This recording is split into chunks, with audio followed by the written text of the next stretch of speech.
हरे कृष्णा। आप सभी को धनतेरस की हार्दिक शुभकामनाएं।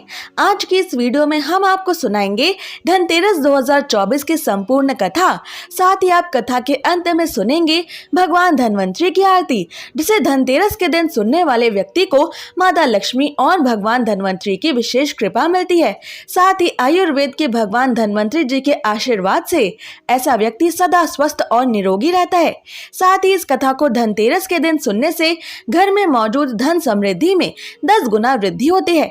आपसे प्रार्थना है कि ये कथा अंत तक अवश्य सुने, क्योंकि अधूरी कथा सुनने से पाप लगता है। और कथा शुरू होने से पहले हमारे चैनल को सब्सक्राइब करके एक बार कमेंट्स में दिल से जय महालक्ष्मी जरूर लिखें। माता महालक्ष्मी, कुबेर भगवान, धन्वंतरी भगवान और भगवान श्री गणेश जी इस कथा को धनतेरस के दिन सुन रहे सभी भक्तों की सारी इच्छाएं पूरी करें और उनके जीवन को सुख संपत्ति से भरें। तो आइए अब शुरू करते हैं धनतेरस की कथा। तो प्रेम से बोलिए श्री गणेशाय नमः। एक समय भगवान श्री हरि विष्णु पृथ्वी लोक में विचरण करने के लिए आ रहे थे। तब माता लक्ष्मी जी ने भी उनके साथ चलने का आग्रह किया। तब श्री हरि विष्णु जी ने कहा कि यदि मैं जो भी बात कहूँ तुम अगर वैसा ही मानो तभी मैं तुम्हें अपने साथ लेकर चल सकता हूँ, अन्यथा नहीं। तब लक्ष्मी जी ने भगवान विष्णु की बात को मान लिया और भगवान विष्णु के साथ भूमंडल पर घूमने आ गई। कुछ देर बाद एक जगह पर पहुंचकर भगवान श्री हरि विष्णु ने महालक्ष्मी जी से कहा कि जब तक मैं ना आऊं तुम यहाँ ठहरो, मैं दक्षिण दिशा की ओर जा रहा हूँ, तुम उधर मत आना। विष्णु जी के जाने पर लक्ष्मी माता के मन में कौतूहल जागा कि आखिर दक्षिण दिशा में ऐसा क्या रहस्य है जो प्रभु नारायण मुझे वहां जाने से मना कर रहे हैं, और भगवान नारायण स्वयं तो वहां चले गए हैं।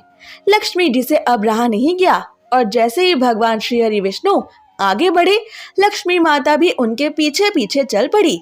कुछ ही आगे जाने पर उन्हें सरसों का एक खेत दिखाई दिया जिसमें खूब फूल लगे थे। सरसों की शोभा देखकर माता महालक्ष्मी मंत्रमुग्ध हो गई और फूल तोड़कर अपना श्रृंगार करने के बाद माता लक्ष्मी आगे बढ़ी। आगे जाने पर एक गन्ने के खेत में लक्ष्मी जी ने गन्ने तोड़कर गन्ने का रस चूसना शुरू किया। उसी क्षण विष्णु जी वहां आए और ये देखकर लक्ष्मी माता पर नाराज हो गए और उन्हें श्राप दे दिया कि मैंने तुम्हें इधर आने को मना किया था, पर तुम ना मानी और किसान के गन्ने की चोरी का पाप कर बैठी। अब तुम इस अपराध के दंड स्वरूप इस किसान की 12 वर्ष तक सेविका बनकर सेवा करो। ऐसा कहकर भगवान श्री हरि विष्णु माता लक्ष्मी को वहीं छोड़कर क्षीर सागर चले गए। तब लक्ष्मी जी उस गरीब किसान के घर एक निर्धन सेविका बनकर रहने लगी। एक दिन लक्ष्मी जी ने उस किसान की पत्नी से कहा कि तुम स्नान करके पहले मेरे द्वारा बनाई गई इस देवी लक्ष्मी का पूजन करो, फिर रसोई बनाना, तब तुम जो भी मांगोगी तुम्हें अवश्य मिलेगा। किसान की पत्नी ने ऐसा ही किया। पूजा के प्रभाव और माता लक्ष्मी की कृपा से किसान का घर दूसरे ही दिन अन्न धन रत्न स्वर्ण आदि से भर गया। लक्ष्मी माता ने किसान को धन धान्य से पूर्ण कर दिया। किसान के 12 वर्ष बड़े ही आनंद से कट गए। फिर 12 वर्षों के बाद लक्ष्मी जी जाने के लिए तैयार हुई और भगवान श्री हरि विष्णु माता लक्ष्मी का श्राप खत्म होते ही उन्हें लेने के लिए स्वयं वैकुंठ धाम से उस किसान के घर पहुंचे।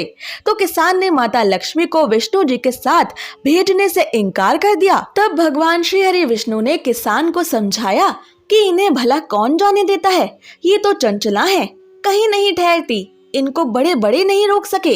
इनको मेरा श्राप था, इसलिए 12 वर्ष से ये तुम्हारे घर में टिककर तुम्हारी सेवा कर रही थी।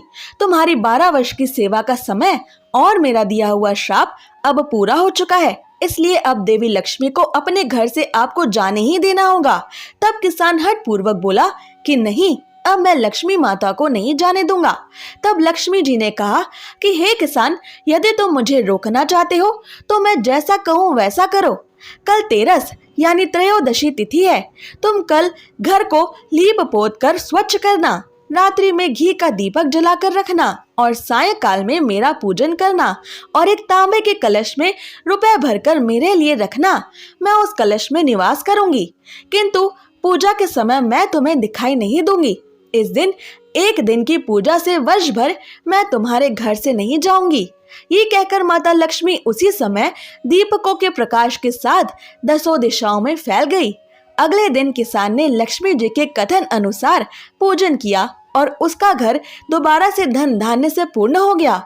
इस वजह से हर वर्ष तेरस यानी त्रयोदशी तिथि के दिन, जिसे आज धनतेरस भी कहा जाता है, इस दिन लक्ष्मी जी की पूजा होने लगी। हे माता लक्ष्मी, जैसे आपने उस किसान के घर में वास किया, ऐसे ही आप इस कथा को सुन रहे सभी भक्तों के घर में वास करना। तो प्रेम से बोलिए महालक्ष्मी मैया की जय। धनतेरस की दूसरी पौराणिक कथा के अनुसार एक बार प्राणों के देवता यमराज ने यमदूतों से प्रश्न किया कि क्या कभी मनुष्यों के प्राण लेने में तुमको कभी किसी पर दया आती है। तब यमदूतों ने यमराज जी को कहा कि नहीं महाराज, हम तो केवल आपके दिए हुए निर्देशों का ही पालन करते हैं। फिर यमराज ने कहा कि बेझिझक होकर बताओ कि क्या कभी मनुष्यों के प्राण लेने में तुम सबको दया आई है। तब एक यमदूत ने कहा कि एक बार ऐसी घटना हुई है जिसको देखकर मेरा हृदय पसीज गया। एक दिन हंस नाम का एक राजा शिकार पर गया था और वो जंगल के रास्ते में भटक गया और भटकते भटकते दूसरे राजा की सीमा में चला गया। वहाँ एक हेमा नाम का शासक था। उसने पड़ोस के राजा का आदर सत्कार किया। उसी दिन राजा की पत्नी ने एक पुत्र को जन्म भी दिया। ज्योतिषों के ग्रह नक्षत्रों के आधार पर बताया गया कि इस बालक के विवाह के 4 दिन बाद ही इसके जीवन का अंत हो जाएगा। तब राजा ने आदेश दिया कि इस बालक को यमुना तट पर एक गुफा में ब्रह्मचारी के रूप में रखा जाए और स्त्रियों की परछाई भी वहां तक नहीं पहुंचनी चाहिए। लेकिन विधि का विधान कुछ और ही था, विधाता को कुछ और ही स्वीकार था। संयोगवश राजा हंस की पुत्री यमुना तट पर चली गई और वहां उन्होंने राजा के पुत्र को देख लिया। दोनों ने तुरंत गंधर्व विवाह कर लिया। विवाह के 4 दिन बाद ही ज्योतिष की भविष्यवाणी के अनुसार राजा के पुत्र के प्राण चले गए। तब यमदूत ने कहा कि हे महाराज, उस नवविवाहिता का करुण विलाप सुनकर मेरा हृदय पसीज गया था। यमदूत की सारी बातें सुनकर यमराज ने कहा कि क्या करें, ये तो विधि का विधान है और मर्यादा में रहते हुए हमें ये काम तो करना ही पड़ेगा। तब यमदूतों ने यमराज जी से पूछा कि हे स्वामी, क्या कोई ऐसा उपाय है जिससे अकाल जीवन के अंत से बचा जा सके। तब यमराज ने यमदूतों से कहा कि धनतेरस के दिन विधि विधान के साथ पूजा अर्चना और दीपदान करने से अकाल प्राणों का अंत कभी नहीं होता। इसी घटना की वजह से धनतेरस के दिन भगवान धन्वंतरी और माता लक्ष्मी की पूजा की जाती है और दीपदान किया जाता है। साथ ही भगवान यमराज के नाम का यम दीपक भी जलाया जाता है, जिससे मनुष्यों की आयु लंबी होती है। धनतेरस की तीसरी पौराणिक कथा के अनुसार धनतेरस का त्योहार विशेष रूप से भगवान धन्वंतरी को समर्पित है। श्री धन्वंतरी भगवान श्री हरि विष्णु के 24 अवतारों में से एक है और ये भगवान श्री हरि विष्णु के अंश अवतार भी माने जाते हैं। धन्वंतरी भगवान ने आयुर्वेद को संसार में प्रकट किया था। इनका पृथ्वी लोक में अवतरण समुद्र मंथन के समय हुआ था। देवताओं और असुरों के द्वारा किए जा रहे समुद्र मंथन के समय शरद पूर्णिमा के दिन चंद्रमा, कार्तिक महीने की द्वादशी तिथि को कामधेनु गाय और कार्तिक मास की ही त्रयोदशी तिथि को धन्वंतरी भगवान समुद्र मंथन में से प्रकट हुए थे। फिर कार्तिक मास की चतुर्दशी तिथि को काली माता और अमावस्या को भगवती महालक्ष्मी जी का सागर मंथन से प्रादुर्भाव हुआ था। इसलिए दीपावली के 2 दिन पूर्व धनतेरस को भगवान धन्वंतरी का अवतरण दिवस यानी जन्म दिवस के रूप में मनाया जाता है। इसी दिन इन्होंने आयुर्वेद का भी प्रादुर्भाव किया था।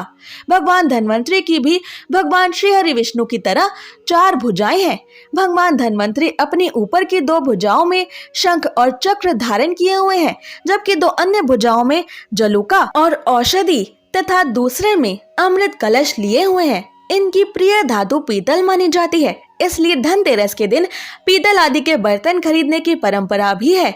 इन्हें आयुर्वेद की चिकित्सा करने वाले वैद्य, आरोग्यता यानी निरोगी स्वस्थ सुंदर शरीर को प्रदान करने वाले देवता भी कहा जाता है। इन्होंने ही अमृतमय औषधियों की पृथ्वी पर खोज की थी। तो प्रेम से बोलिए धन्वंतरी भगवान की जय। अगर आपको ये व्रत कथा पसंद आई तो ऐसे ही कथाओं को हर दिन सुनने के लिए हमारे चैनल को सब्सक्राइब करें।